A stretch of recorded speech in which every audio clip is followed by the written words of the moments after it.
அனைத்து கிறிஸ்தவ திருச்சபைகளின் ஐக்கியம் சார்பாக குருதோலை பவனி சென்னையில் விமர்சையாக நடைபெற்றது. தவக்காலத்தின் ஒரு பகுதியாக உலகம் முழுவதும் தேவாலயங்களில் சிறப்பு பிரார்த்தனைகள் நடைபெற்று வருகின்றன. அந்த வகையில் சென்னை நுங்கம்பாக்கத்தில் அனைத்து கிறிஸ்தவ திருச்சபைகளின் சார்பில் நடைபெற்ற குருதோலை பவனியில் சிறப்பு விருந்தினராக பேராயர் டாக்டர் ஸ்டீபன் டேனியல் கலந்து கொண்டு சிறப்பித்தார்.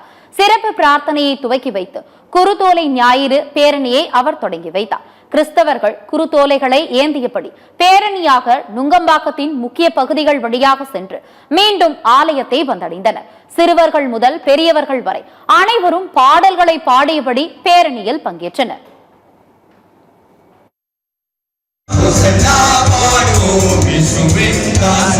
David